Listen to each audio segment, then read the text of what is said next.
Sole Survivor, a story in 3 parts. This is part 2, The Jungle.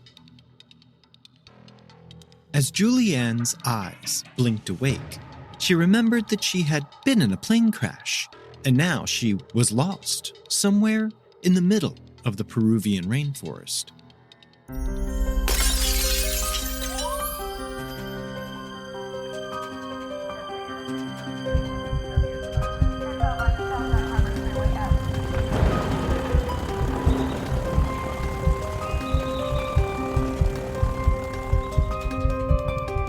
We dance round in a ring and suppose, but the secret sits in the middle and knows.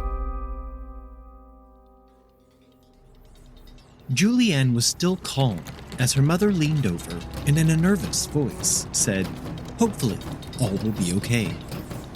Juliane turned to look back out of the window of the plane, and she suddenly sees a blinding flash of white light just over the plane's right wing. The light is so bright that Juliane loses all sense of time. She could not tell if the flash had lasted only a second or several minutes.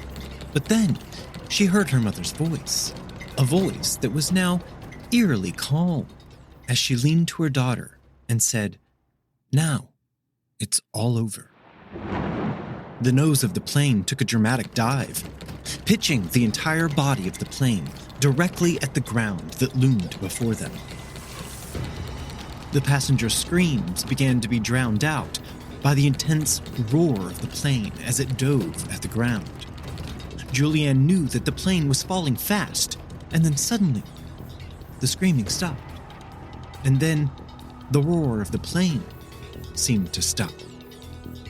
It takes only a moment for Juliane to realize that she is no longer inside of this ill-fated plane.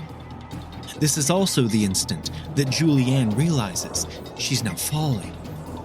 She is all alone, and she is 10,000 feet in the air.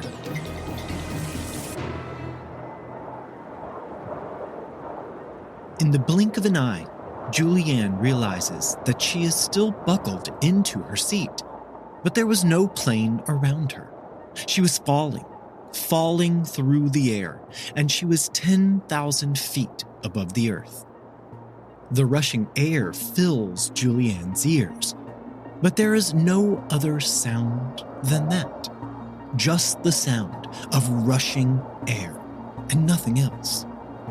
Later, in his book about the incident, Werner Herzog wrote, "She did not leave the plane. The airplane left her." As Juliane took stock of her current situation, she came to realize a couple of things. One, she was still strapped into her seat. Actually, she was still attached to the entire row of seats. And 2, her mother was no longer sitting beside her. Neither was the man who had boarded the flight and immediately fallen asleep. Juliane lost consciousness several times. The air rushed by, filling her ears with a constant white noise of rushing air. The seatbelt, doing what seatbelts are intended to do, held her against the plane's seats. The pressure was intense, and Juliane can hardly breathe due to the pressure. Before she can be afraid of what is about to happen, Juliane loses consciousness again. A moment later, Juliane wakes up, still in the throes of her nightmare. Only now she can see the ground coming to meet her, and she realizes that she is upside down. Juliane is still attached to the entire row of seats, 3 across, even though both of the other seats are now empty. Because of this, Juliane and the bench of seats are now spinning like a maple leaf. If you did not grow up playing with maple seeds as a child, like I did, let me explain. Maple seeds are shaped like a wing, and they twirl because of a phenomenon called autorotation. When the wing-shaped seed falls from the tree, they rotate like a spinning top in the air, which gives them extra lift and helps them travel farther. The whirling motion is caused by a tornado-like vortex that sits atop the front leading edge of the seed as it spins slowly to the ground. This vortex lowers the air pressure over the upper surface of the seed, effectively sucking the wing upward to oppose gravity. This motion is in effect slowing Juliane down as she fell through the sky with no control. Juliane is still high in the air, and the dense jungle below her looks like broccoli stalks from this height. But they were getting closer and closer as Juliane spun and spun, and then she passed out again. Dreams are mysterious things. It is said that dreaming may represent important cognitive functioning. Brain activity that occurs when we are dreaming is similar to the memory processing brain activity that we experience when we are awake. When you are experiencing more stress or anxiety, you tend to dream more as well. The types of dreams you have also change. For example, nightmares or stressful dreams about being chased or being in a frightening situation are also common when you're stressed. This is one of the theories of why we dream. Our dreams might help us process and manage our emotions.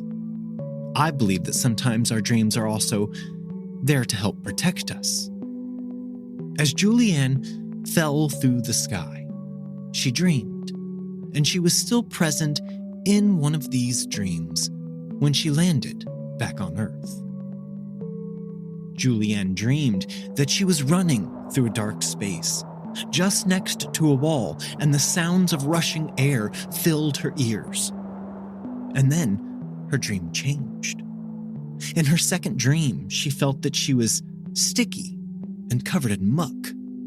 She felt like she desperately needed a bath, but she does not want to move. Laying there all sticky, she prods herself further, and Juliane says to herself, "That's easy. All you have to do is get up. Just get up and go to the bathtub. It's not that far." And during this dream, at the precise moment when Juliane decided that yes, she could get up and walk to the bathtub, she woke up again.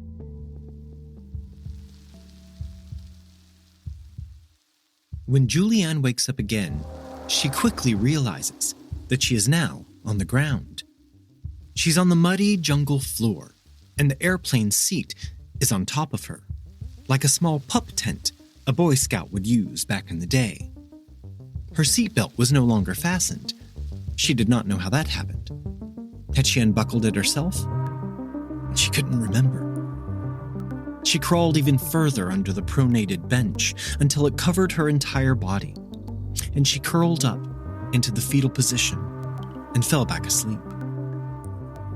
Juliane had fallen from the sky and somehow survived. She slept the rest of the day, through the entire night, and she only awoke again the next morning.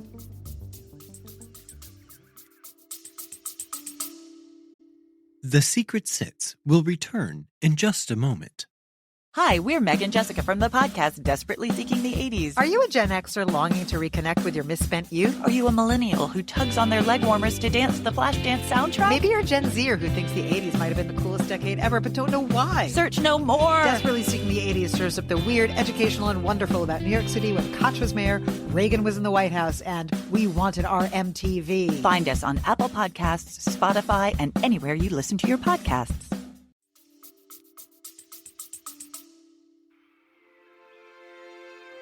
Unbeknownst to her, Juliane slept through the rest of the day and all through the night. When she opened her eyes the next morning, she immediately remembered she had been in a plane crash.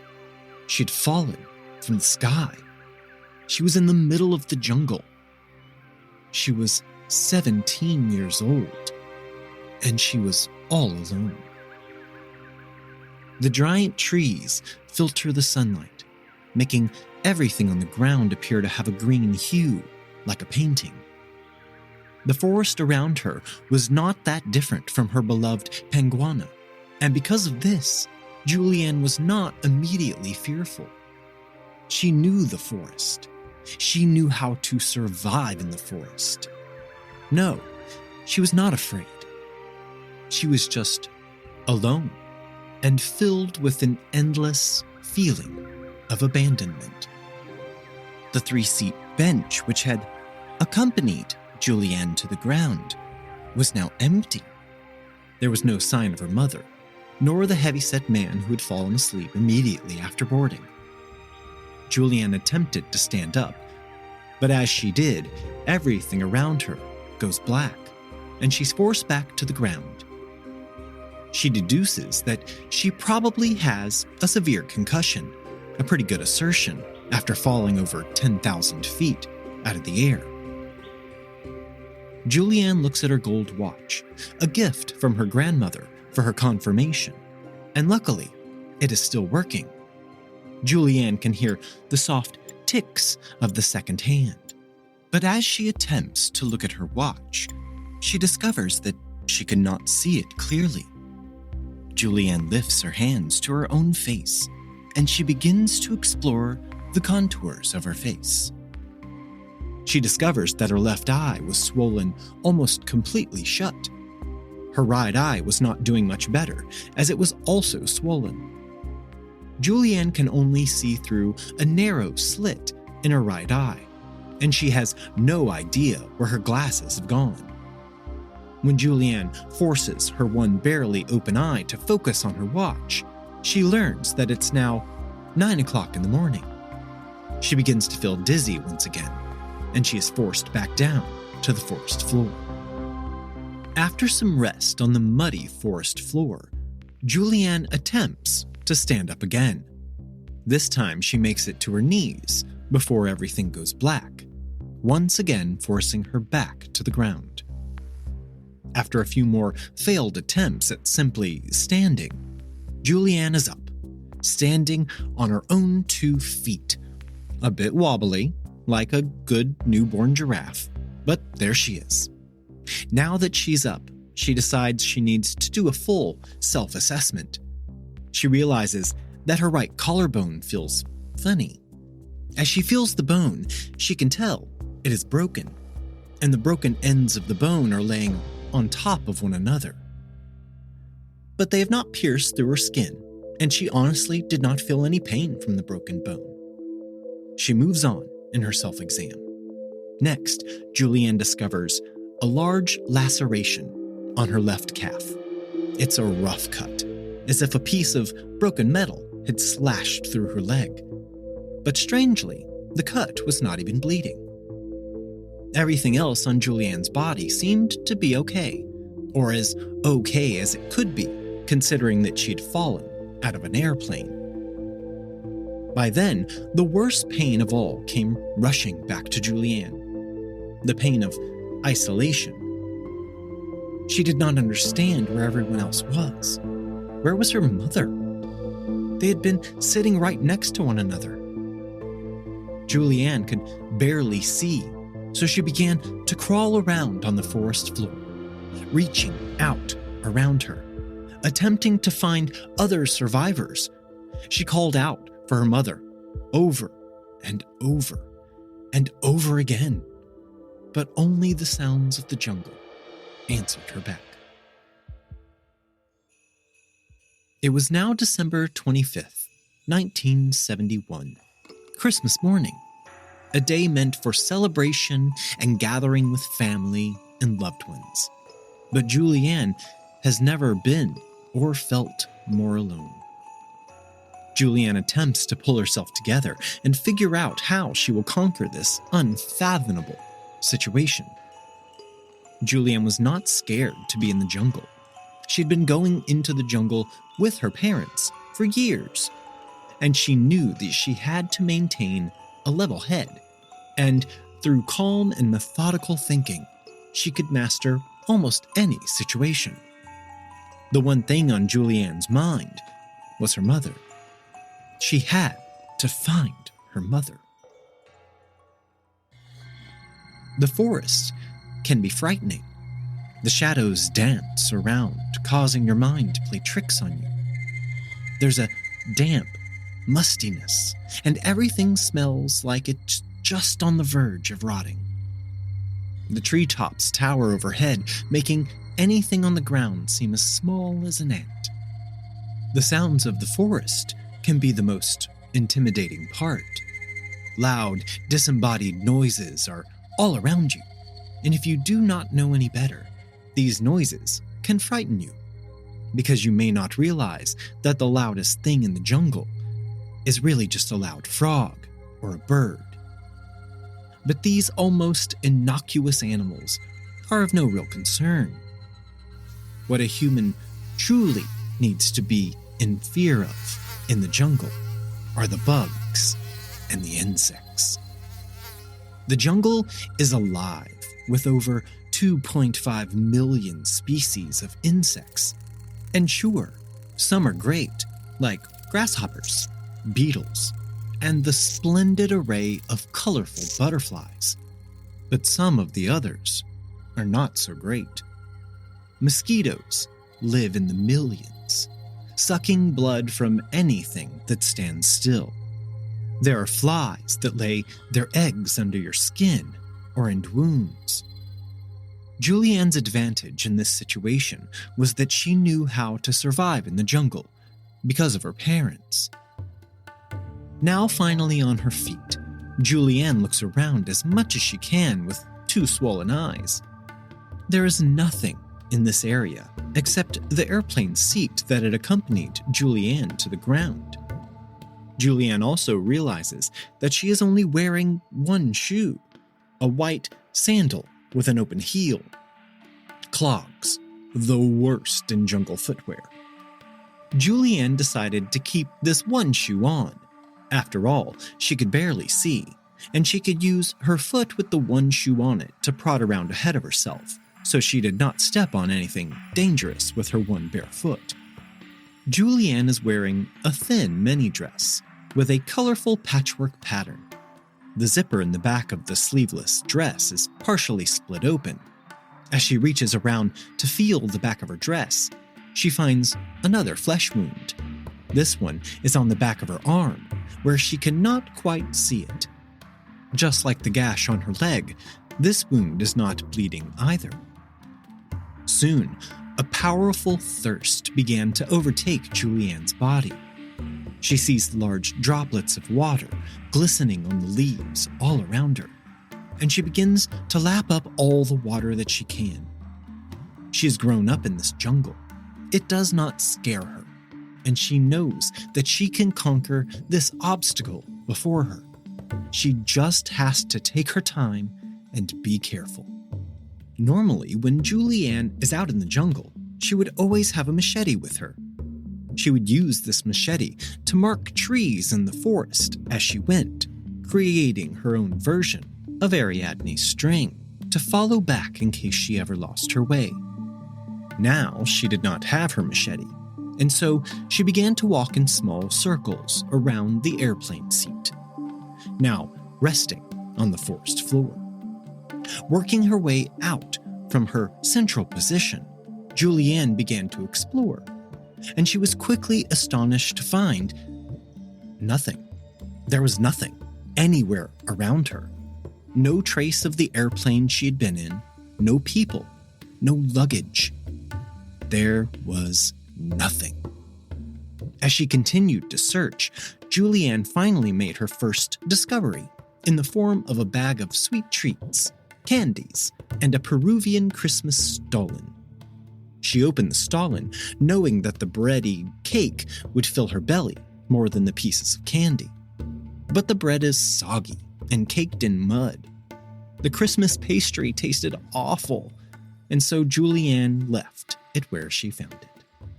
She pocketed the rest of the pieces of candy, and she kept going on her search. All day and most of the afternoon, she does not venture far from the crash site, but she continues to search. She searched for food, for other survivors, but mostly, Juliane searched for her mother. As she stood in the crash site, the area which had become her home base, Juliane suddenly began hearing the hum of a distant plane engine. The plane is flying in a circular pattern over the jungle, and Juliane immediately knew that they were looking for her. As she gazed up at the dense canopy of trees above her, she knew in her heart that they would never see her. The tree canopy was just too dense. Emotions began to swell in the young woman, and as the hum of the airplane engines began to drift into the distance, Juliane knew that she needed to get out of this impenetrable part of the forest. Juliane sat, concentrating on the world around her. It was the rainy season, so a loud chorus of frogs constantly filled the air. But in a moment of quiet from her amphibious friends, Juliane heard a sound she had not heard before. The soft and constant trickling of water. Juliane knew that she had to locate this water. You can always follow water to people. Following the gurgling sound of water, Juliane soon found a small spring, which was feeding into a tiny rivulet. The first thing Juliane does is quench her fierce thirst, and then she uses the running water to give herself a quick washing. By this time, Juliane has come to the decision that there are no other survivors within her immediate area.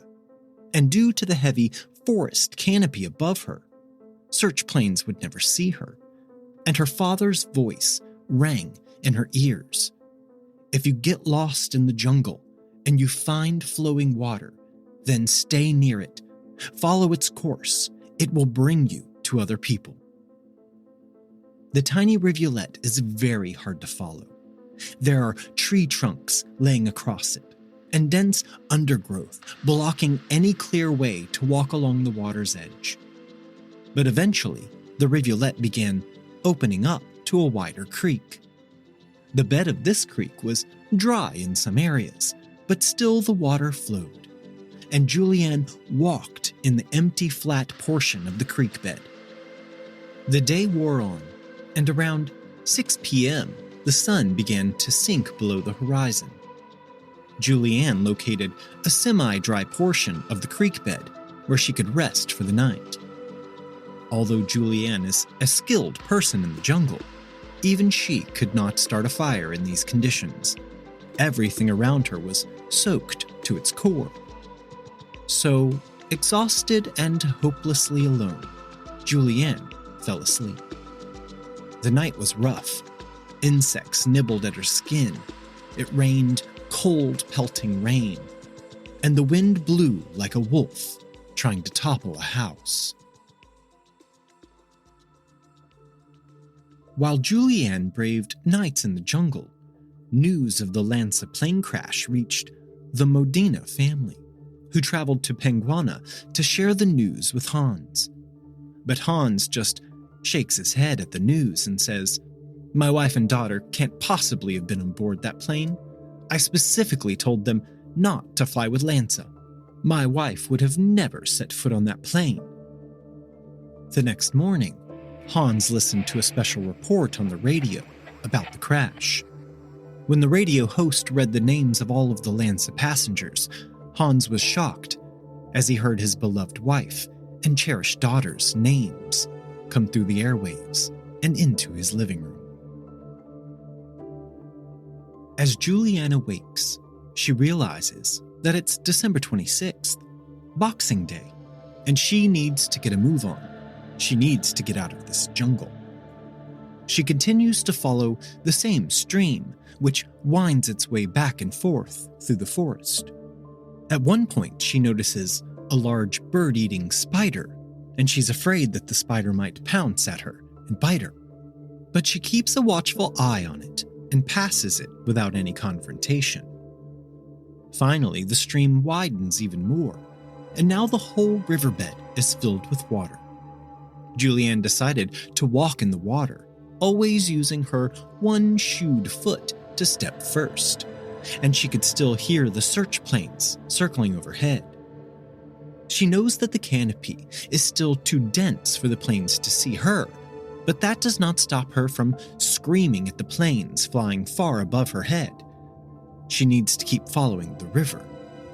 Eventually, it would open up into a wider waterway, and maybe she could find an area where the trees would not obstruct the plane's vision of her on the ground below. Juliane was also thinking that when she found a more open area, she may also find more survivors. Her injuries were somewhat trivial, relatively speaking, and if she survived, surely there are others who survived as well. But how wrong she was. On the third day after Juliane Koepcke fell from the sky, she found the first piece of plane wreckage, a turbine. The turbine was completely black on one side. Was this the spot she had seen the lightning strike the plane? Quite possibly. But she had to keep moving. Juliane noticed that her gold confirmation watch had now stopped working. She was lucky it had lasted this long. And then, on the fourth day of Juliane's trek through the jungle, she heard a noise that almost stopped her heart. The loud flapping of wings was very distinct. It was a louder and heavier beating sound than any other bird. Having an ornithologist as a mother, Juliane immediately recognized the sound of the king vulture. And if there was a king vulture near, Juliane knew she was in for a horrific sight. All Juliane could think about at this moment was her mother. She exited her watery guide and began stealthily looking through the jungle around her. It did not take long for her to locate the source of the sound and the reason that it was there. As Juliane comes around the next river bend, she sees a row of 3 airplane seats, just like hers. The difference between her maple leaf bench and this one was that this bench was rammed head first, about 3 feet into the soft forest floor. And this bench was not empty. Still occupying these seats were 3 airplane passengers, 2 men and 1 woman. Their heads were smashed down into the muddy forest floor, buried amongst mud and muck, while their legs stuck out of the ground, standing at odd angles like a pile of store mannequins piled into a bin. The sight before her was horrifying, but Juliane knew that she had to go and check the bodies. She could tell that they were still intact, and just off to the side, nestled within the tree branches, sat the king vultures. They were waiting and watching. In this moment, a terrible thought flashes through Juliane's mind. What if this woman was her mother? Juliane picked up a stick as she walked closer to the grotesque tableau before her. She had to look at the woman. She had to be sure. Juliane used the stick to turn the woman's bare foot. As it swung to the side, Juliane was relieved to see that the woman had freshly painted toenails. Juliane's mother would never paint her toenails. It was also in this moment that Juliane realized how stupid she was being. How could this have possibly been her mother? Her mother had been sitting next to her when the plane blew apart and sent her falling from the sky. After looking around the area for a bit longer, she decided to move on. The hum of the plane's engines are still circling overhead, and Juliane knew that she needed to hurry. The water around Juliane's feet begins to grow. She continues to walk in the water, always stepping first with her foot protected by her sandal. Each day is very much like the last. Eventually, she eats the last of the sweets she had found days ago. This was the last thing she had to eat, and due to it being the rainy season, food from the forest was difficult to find. Much of what grows in the forest is poisonous, and so Juliane simply avoids anything she does not recognize. Her thirst is now gone. She drinks all of the water she wants from the creek. And I know what you're thinking. Amoebic dysentery. But I will tell you, you have been watching too much fake survival TV.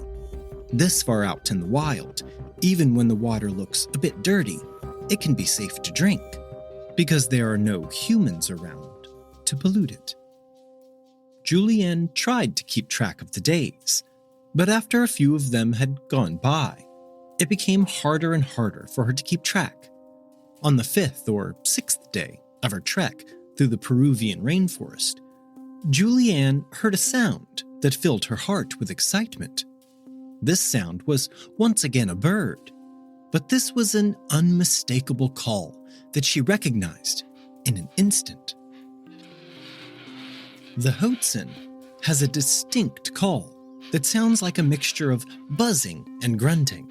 Some say it sounds like a bird that smokes 2 packs a day. But Juliane's excitement was not due to how the bird sounds, but rather by how it lives. You see, these unique birds live exclusively near open stretches of water, like large rivers, where people also live. Juliane focused in on the sounds of the hoatzins, and she followed their sound. Soon enough, her instincts proved correct, and she finds a point where her stream began flowing into a large river. The mouth of the river is marred by overgrowth and driftwood, blocking any way Juliane had to enter the new, larger river. She had to make her way through the bush, following the sounds of the hoatzins and the sounds of the search planes, always circling overhead. Hoatzins are very interesting birds. They build their nests over water, and even as chicks, they can swim very well. Like prehistoric birds, hoatzins still have claws on their wings. As babies, if they fall from their nests, they can catch themselves by using their little claws, and then they can crawl back into the safety of their nests. When Juliane finally reaches the new, larger river, she estimates that it is around 30 feet wide. But from this vantage point, she could not see any humans in sight. The water in the river is filled with loose logs and driftwood, which made it very unsafe for Juliane to enter. But here, the dense canopy of the forests also opened up, and Juliane could see the sky for the first time in almost a week. The low hum of the search plane's engine was still there in the distance, but Juliane could not see any planes at first. As she stood on the riverbank, one plane passed by at a distance. Juliane screamed and waved, but it was to no avail. They'll come back, she tells herself. They have to come back. The constant sounds of the search planes overhead gave Juliane no hope. She knew that they could not see her, but the sound was a comfort. At least she knew they were still looking. But now the sounds of the planes did not return, and Juliane reconciled with herself some hard truths. They must have given up the search. They must have found and rescued all of the other survivors. Everyone but her. Suddenly, anger fills Juliane. It takes up every nook and cranny in her body where there's still room for feelings. How could they give up? How could they leave her here? Now that she had finally found a clearing, now that she maybe had a chance of them noticing her, now they did not turn around? Now? How could that be? And then Juliane's anger gave way to a wealth of despair. As she stood on the riverbank, she looked back at the massive forest around her, and she knew she had to stick with the river. Where there's a river, there will be people. And Juliane knew that sooner or later, she would find those people. The river would be her savior. Juliane knew that. But how would she proceed from here? The riverbank was too densely overgrown for her to be able to walk along the riverbank, and with only one shoe on, Juliane feared stepping on a poisonous snake in the tall grass. So she decided to wade through the shallower area of the water, close to the shore. To prepare for this escapade, Juliane looked for a long stick to take with her. She could use this to help balance herself in the flowing waters, and she could prod ahead to check for river stingrays, which could be laying in wait to sting her foot, which would cause her leg to swell up rapidly. Not long after she started making her way down the river, Juliane decided that she had made a mistake. Walking along the riverbank proved much too difficult. There were logs to climb over and slippery rocks that threatened to twist her ankle on every step. Eventually, Juliane decided to change tactics, and she swam out into the deep middle section of the river. Here, she did not have to worry about stepping on a stingray, and she could move with the speed of the flowing water. As she floated down the river, Juliane was still not afraid, and somehow, in this moment, her confidence started to return. Each day around 5 o'clock, the sun begins its slow descent over the horizon, and each day Juliane begins to find a safe place to spend the inky black night all alone. During the night, sleep is elusive. Juliane's skin becomes a buffet for mosquitoes and other insects. The incessant buzzing around her head makes sleep almost impossible. The pests attempt to crawl into her nose and ears, or even worse, sometimes it rains at night. When the rain comes at night, the mosquitoes leave Juliane alone, but the pelting rain soaks through her thin summer dress instantly, and she's cold, chilled to the bone. Each drop of rain hits her skin like an icy pinprick. And then comes the wind. These are the times when despair sets in, and Juliane feels utterly alone. During her sleepless nights, Juliane thinks about her mother. Had she been rescued already? How was she doing? How was her father? Had he even heard about the crash? Juliane ruminates on how this whole mess was set into motion. She wonders where all of the other passengers were. Where had the plane gone? And during these nights, Juliane prays. She prays for her mother.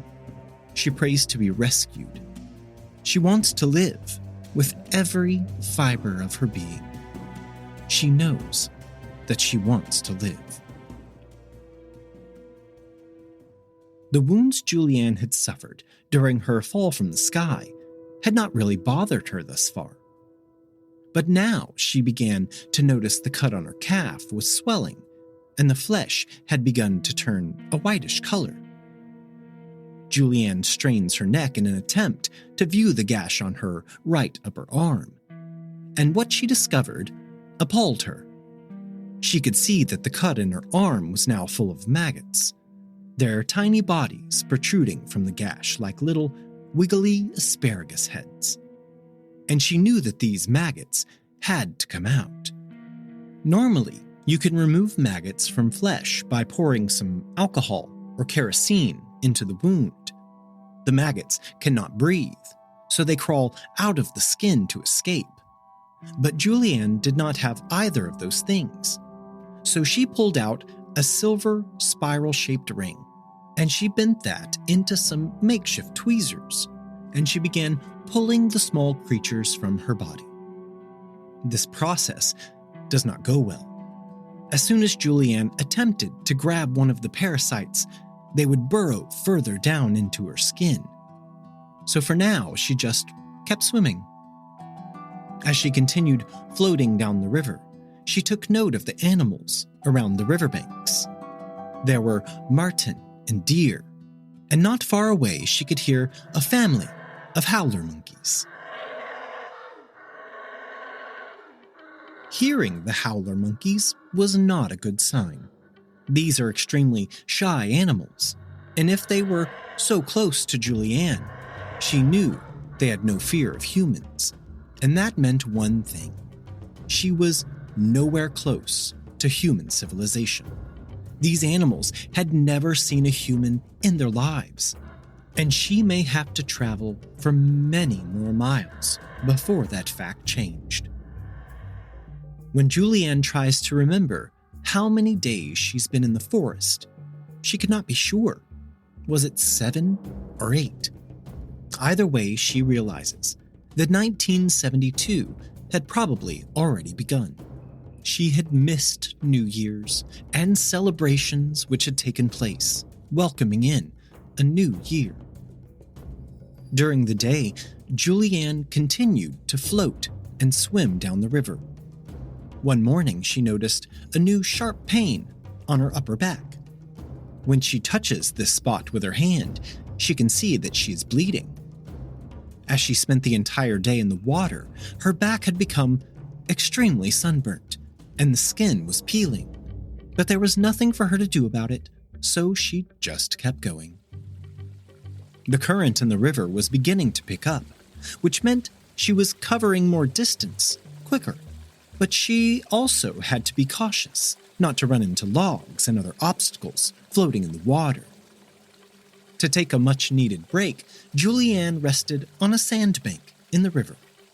This seemed an ideal place to rest, and Juliane was just about to doze off when she began to hear a very unique sound. Juliane glances around, and she sees several baby caimans facing her. I imagine Chris Pratt in Jurassic World holding off 3 velociraptors by simply holding up his hands. But these baby caimans are only about 8 inches long, so not a real threat. But Mama is close by. A full-grown caiman resting very close to where Juliane was sleeping. Now, Juliane knew she was in some serious trouble. If the full-grown caiman saw her, she would charge at her and attack. The large reptile began to raise up onto her legs, and she began to advance towards Juliane. In response to this, Juliane slowly slid her body back into the river water, and she began to float away from the powerful predator.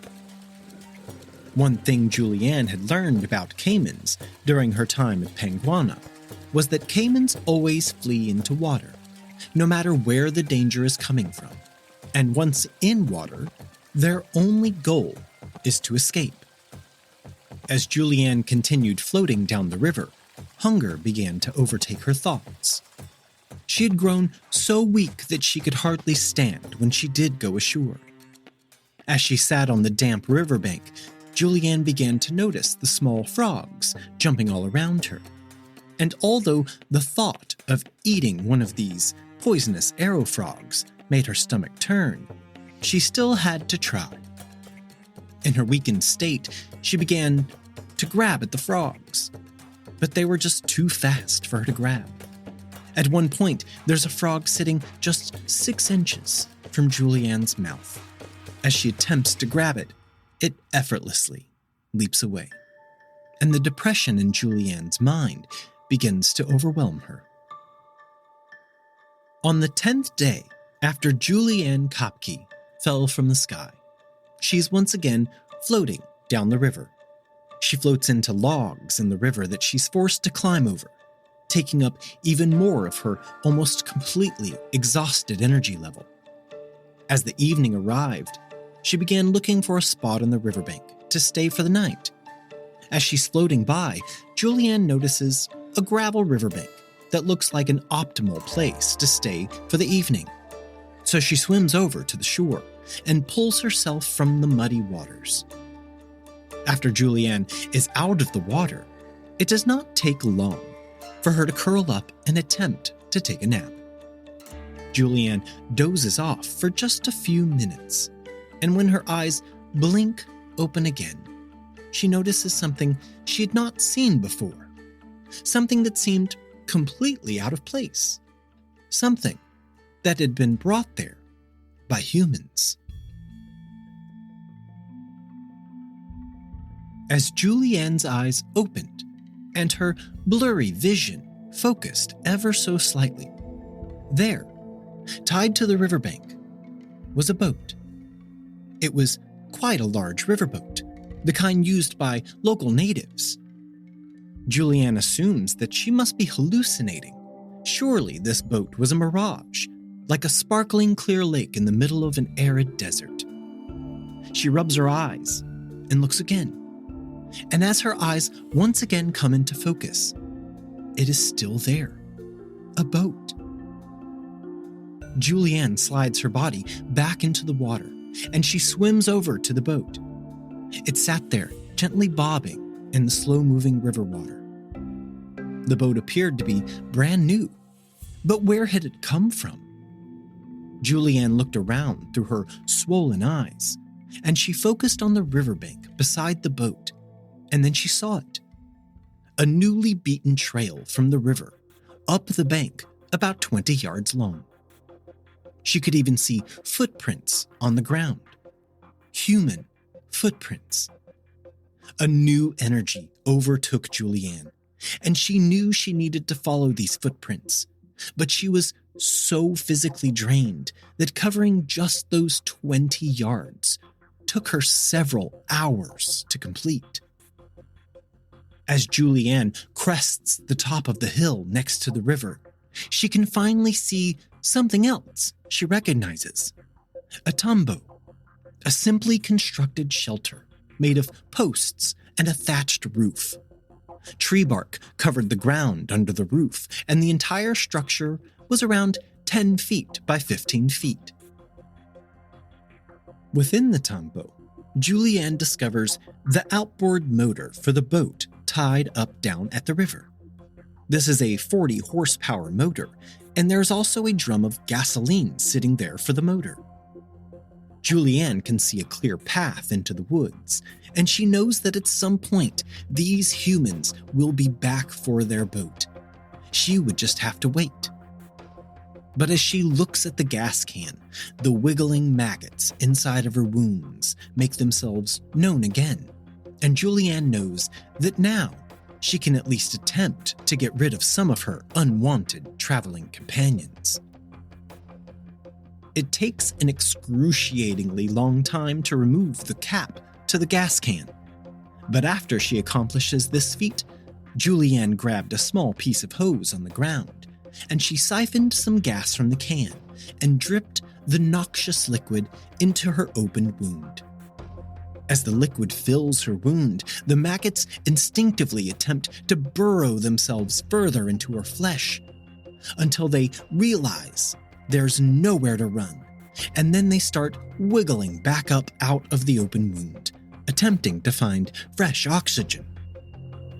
As the pests appear at the surface of her wound, Juliane uses her bent keyring to pull as many of the maggots from her flesh as she can. After she finishes field dressing her wound, she's exhausted and decides that it's time for her to get some sleep. It was now dark, and the owners of the boat had still not returned. The bark lining the tambo floor was hard to lay on, so Juliane takes a tarp from the hut and makes her way back down to the soft, sandy bank of the river. With a tarp to cover her and protect her from the rain, the mosquitoes, and the gnats. This was the best sleep Juliane had had in well over a week. That night, she slept better than if she was at a 5-star hotel. The next morning, as the sun rose over the horizon, Juliane woke up. The owners of the boat had still not returned. Now a new fear creeped into Juliane's mind. What if the owners of the boat did not return for several weeks? For just a moment, she considers taking the boat so she can travel downriver faster. But that does not sit well with her. She was no thief, no matter what her circumstances. What if the owner of the boat showed back up and now they were stranded out here? He would need his boat just as much as she would. And then it began to rain. Juliane sat in the tombeau and covered herself with the tarp, and in her fatigued state, she simply felt nothing. Occasionally, a frog would hop by, and Juliane would make a half-hearted effort to catch it, but she was never successful. The rain lasted all day and only stops in the late afternoon. Juliane knows she could not stay here forever and that she must move on, but she cannot even force herself to move. And so she just sits there, and she does not move. She sits there and wallows. She is sure everyone else from the flight had already been found long ago. She thinks that she is the only one still out here, trying to survive, trying to get home to her family. And she worries that she may die out here, and that her family would never know what happened to her. The sun begins to disappear behind the horizon as Juliane sits in the tombeau, frogs jumping all around her. It's almost like they're mocking her, and her inability to catch one of them. When suddenly, Juliane hears something. Voices. Human voices. At first, she thinks she's hallucinating. But then as she looks around, she sees 3 men emerge from the dense woods. The men walk directly to the tombeau, and when they see Juliane sitting in their hut, they visibly recoil at the sight of her. Juliane looks at the men, and she says in Spanish, "I'm the girl who was in the Lanza crash. My name is Juliane." The men get closer, observing Juliane in astonishment. All Juliane Koepcke could think was she had survived. She was safe, and now she could go home. Join us next week for the conclusion of this amazing story of survival and learn if Juliane is the sole survivor of Lanza Flight 508. Until then, we dance round in a ring and suppose, but the secret sits in the middle and knows. Today's episode of The Secret Sits was researched and written by the host, John Dodson. All episodes are engineered and mixed by me, Gabriel Dodson. Check the show notes for links to all of our social media. Email us at TheSecretSitsPodcast@gmail.com. And don't forget to leave us a 5-star rating and review on Apple Podcasts.